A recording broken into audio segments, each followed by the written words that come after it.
Hi everyone, we're at the AME 2025 Roundup in Vancouver, BC. A lot of mining companies are here. We're joined by Paul Harbidge, CEO of Faraday Copper.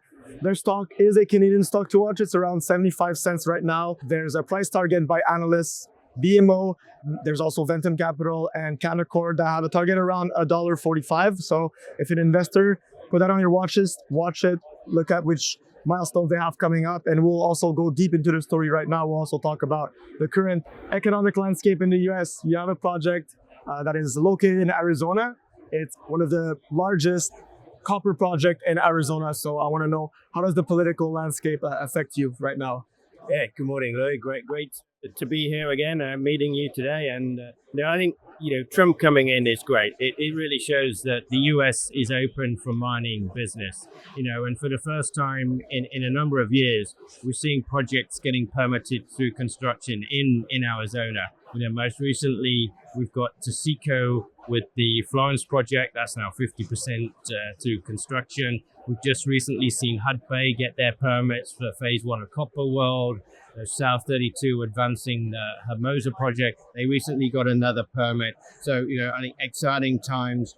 Trump very much supporting, made in America, the full supply chain. And we really see the opportunity to get the Copper Creek project, our flagship property, permitted during this administration. I want to know as well, why copper? It's a big part of the renewable energy landscape. What's so exciting about it, and how does it link to your Copper Creek deposit as well?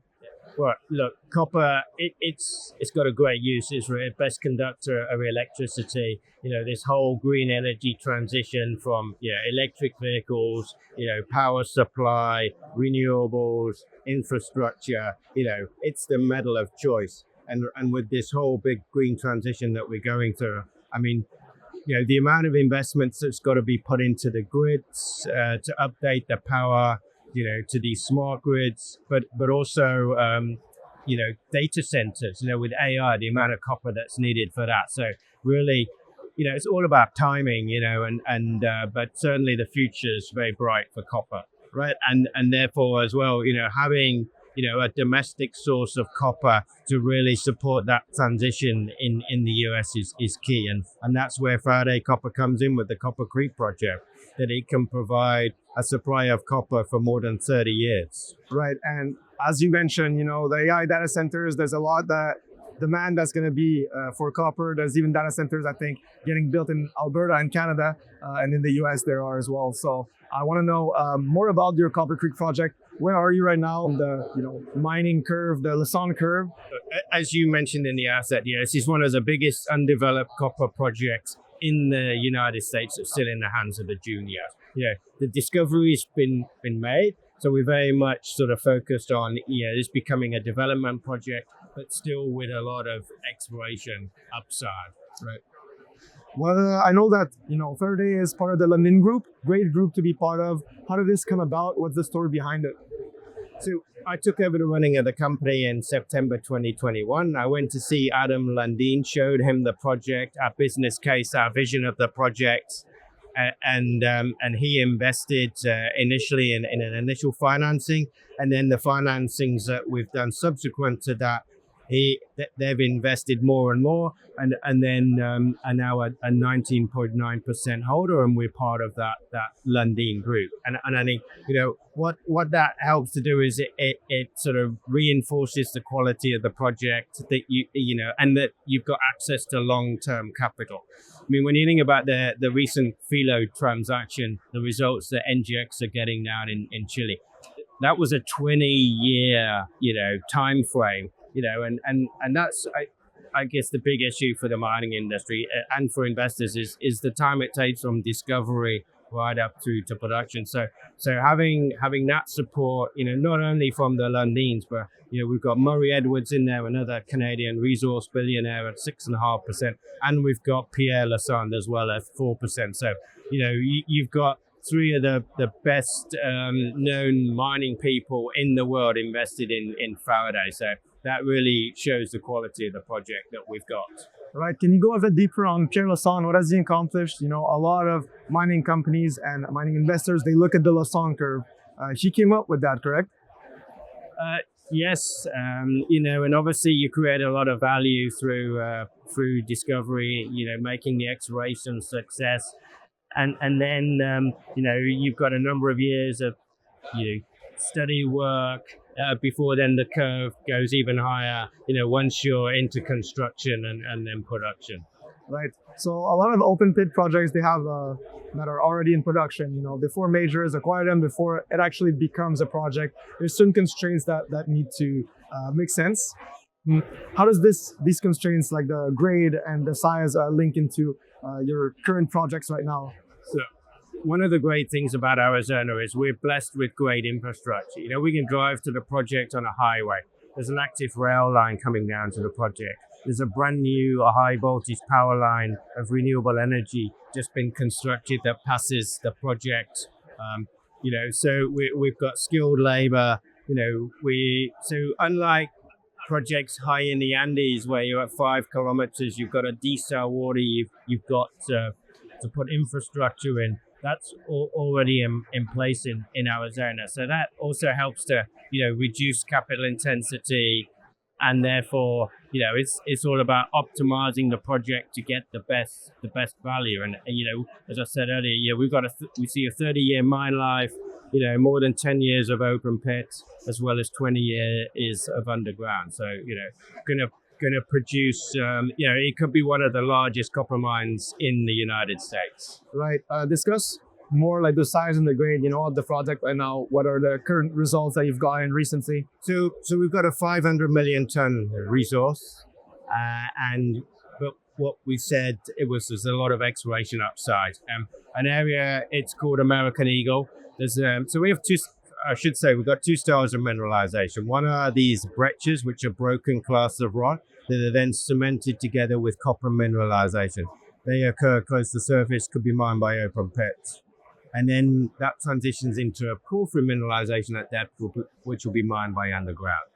So where we see the ability to really add value is through making discoveries of additional near-surface breccias. They have a high-grade core, more than 1% copper. And there's a whole suite of these breccias in the American Eagle area. And that's where our most recent results have been coming from, really confirming these new discoveries at surface, growing the open pit resource. That's what's going to drive value. And so really, as we look through 2025, what are our key catalysts? So more drill results. We've got metallurgical results coming as well. It's all well and good finding this mineralization, but can you extract it? And we've got very good met results.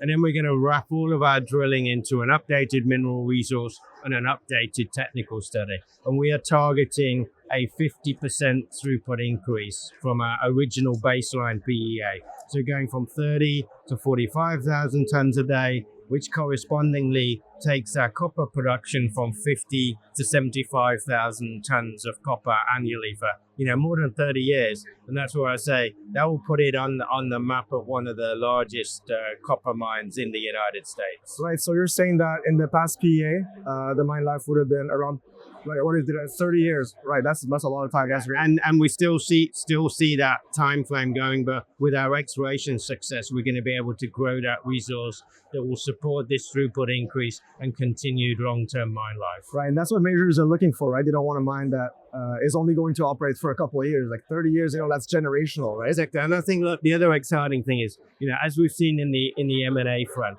it's all been about buying production, whether it's gold, copper, silver, and that's instant cash flow. But it doesn't alleviate the issue of we've got to build more mines, particularly in copper.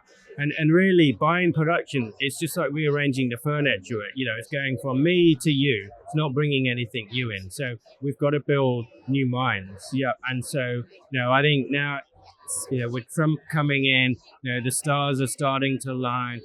Corporates are starting to look now at development projects. As I say, we've got to build mines. So I think it's a great time to invest into Faraday. 100%. And obviously it takes a lot of capital to do that. What is the financial position of Faraday right now? Where are you at? So we currently have approximately 17 million Canadian in cash. That's sufficient to fund our key milestones of this year, which is complete the drilling and update the study and to cover our G&A. But obviously, at some point, we'd need to look to raise further capital to advance the project, as we move forward. Like, are you going to be looking to do some strategic partnerships with groups to raise that capital? I think, look, obviously having the backing of the Lundin Group, who are a long-term investor into the mining industry, it's great to have that. But I think there's the opportunity to look at various financings going forward, whether that be strategic operators or whatever. I think we've got optionality here. Right. And we haven't really talked about your story. How did you get in the business? What have you done before as well? Yeah.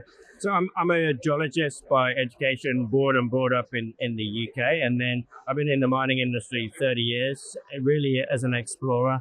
I spent more than 20 years in Africa, mainly working with Mark Bristow at Rheingold Resources, where I was fortunate to lead the exploration team through a lot of the multi-million ounce discoveries that Rheingold made in Africa. And what's really amazing to see is that all of our discoveries have now turned into mindset. And then in 2016, I moved across to Vancouver. I was global head of exploration for Goldcorp until the acquisition by Newmont in 2019. And then I ran a little junior called GT Gold. We had a big copper gold discovery in northern British Columbia. When I joined, it was an $80 million company. 18 months later, we sold it to Newmont in a $456 million deal. So, again, a great value creation for shareholders, and really shows the value of what making discoveries, de-risking them technically and then selling them on, and how that can create value. Right, so you have proven track record. The geopolitical landscape is in your favor as well. You have backing from the Lundin Group, really good shareholder base.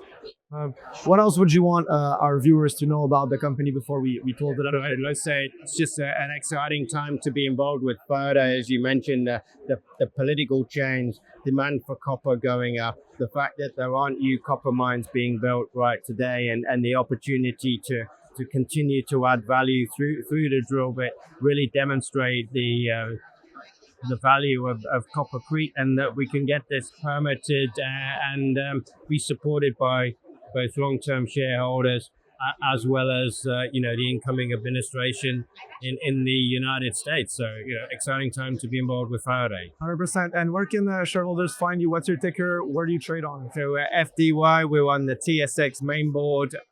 Our website is faradaycopper.com. All right. Well, make sure to subscribe to our channel. It was great to interview you today, Paul. Yeah. Thanks, Louis. Thank you.